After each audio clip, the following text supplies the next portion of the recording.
Dan jangan terkejut, saudara. Jangan terkejut. Saya dah bagi tahu. Di Kedah dan Terengganu, kerajaan perpaduan akan membentuk kerajaan baru yang sehaluan dengan pusat. InsyaAllah. Jika Kedah dan Terengganu menang, maka UMNO akan diberi peluang untuk menjadi menteri besar yang baru. Kecuali Pakatan Harapan menang kursi lebih dari BN di Kedah. Dan ini tak mustahil lah pula MB datang daripada Pakatan Harapan.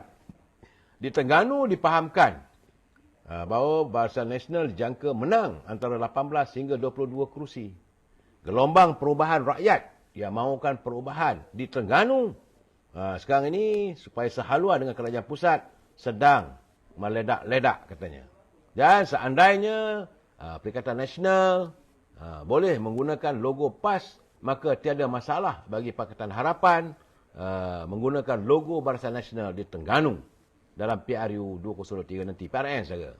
Jadi, jangan lupa saudara, tahun 1999, PAS menang 28 kursi, BN menang 4 kursi saja. Tapi, datang sepenggal kemudian, PRU 2004, Barisan Nasional dapat 28 kursi dan PAS dapat 4 kursi. Terengganu dia boleh berubah. 1999, PAS dapat 28 kursi Dewan Undangan Negeri. Barisan Nasional waktu itu cuma 4 kursi saja. Tapi bila datang pilihan raya 2004, Barisan Nasional dapat 28 kursi, PAS pula dapat 4 kursi. Jangan terkejut. Dan sekarang ini rakyat di Terengganu kabarnya memuji kehebatan Perdana Menteri yang ke-10 Datuk Seri Anwar Ibrahim yang menyantuni warga di Terengganu. Tambah-tambah lagi waktu negara dilanda musibah banjir.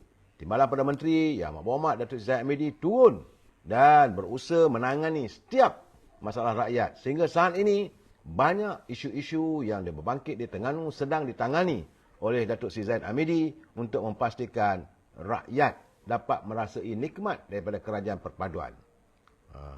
Memanglah, diorang mengatakan gambarannya bahawa di Kelantan, PAS boleh mengekalkan kerajaan. Tetapi jangan lupa saudara, tidak mustahil UMNO bersama-sama dengan Perikatan Nasional Pakatan Harapan boleh membentuk kerajaan. Ini jangan lupa saudara, itu keadaannya.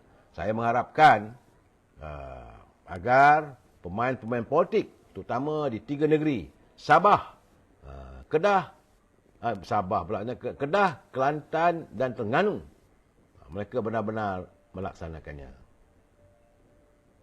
Saya Irham, bila masa saya mengampu, biasa dulu saya cakap lain, sekarang lain. Saya tak nampak saya cakap lain, saudara Irham.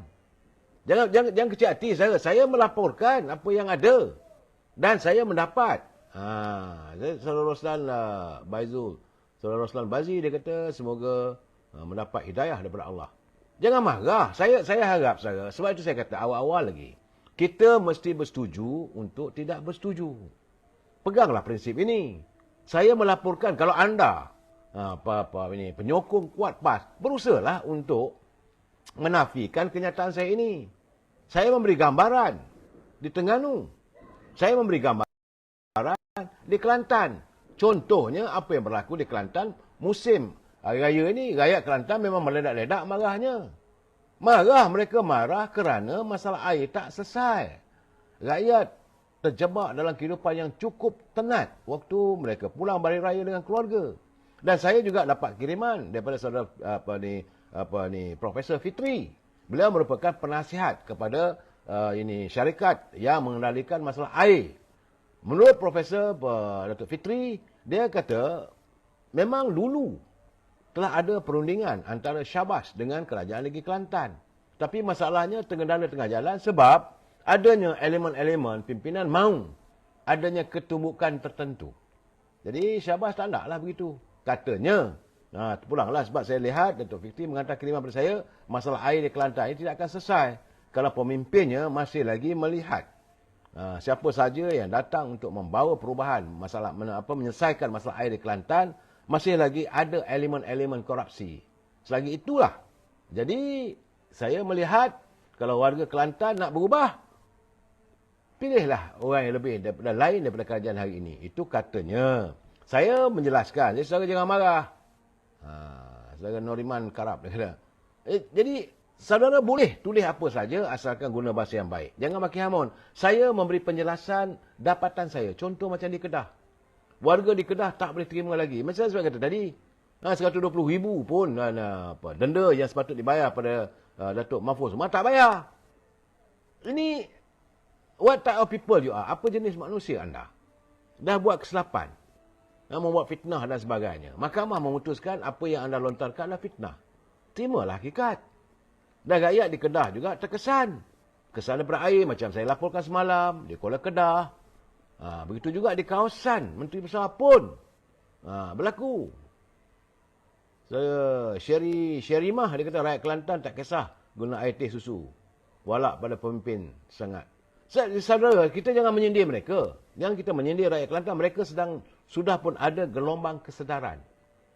Ini bukan gelombang hijau, saudara. Ini gelombang kesedaran yang sudah mula bangkit di Kelantan, Terengganu dan Kedah. Sebab itu pimpinan daripada PAS sudah agak miang lah saya. Dan Perikatan Nasional tak payahlah nak bermimpi. Calon-calon mereka saya rasa apa pun mereka bertanding kali ini sukar. Sebab kesan daripada pendedahan yang bakal berlaku lagi.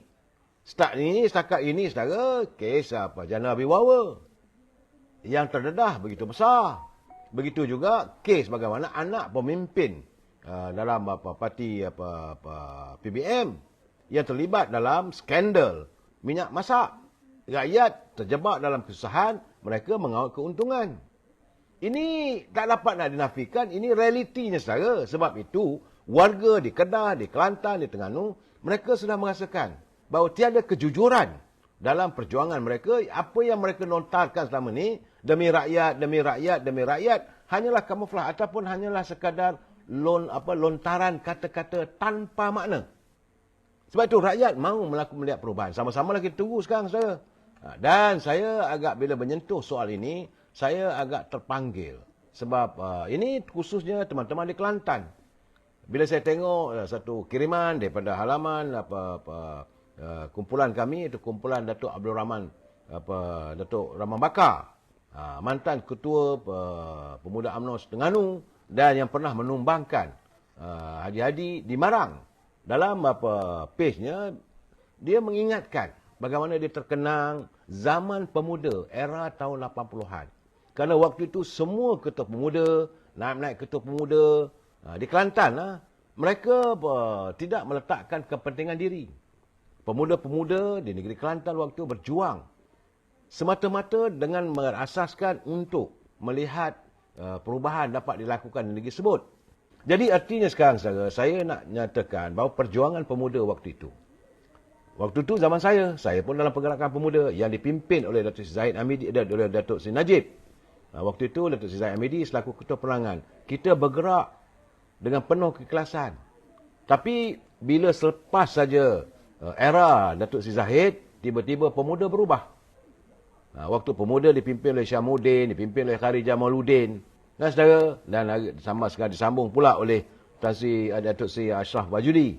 Sekarang kita mengharapkan agar Dr. Ikmal dapat mengembalikan semula roh perjuangan pemuda era tahun-tahun 80-an. Sebab ini Kelantan penting, saudara. Hari ini banyak orang melihat pemuda hadir dengan penuh kekayaan.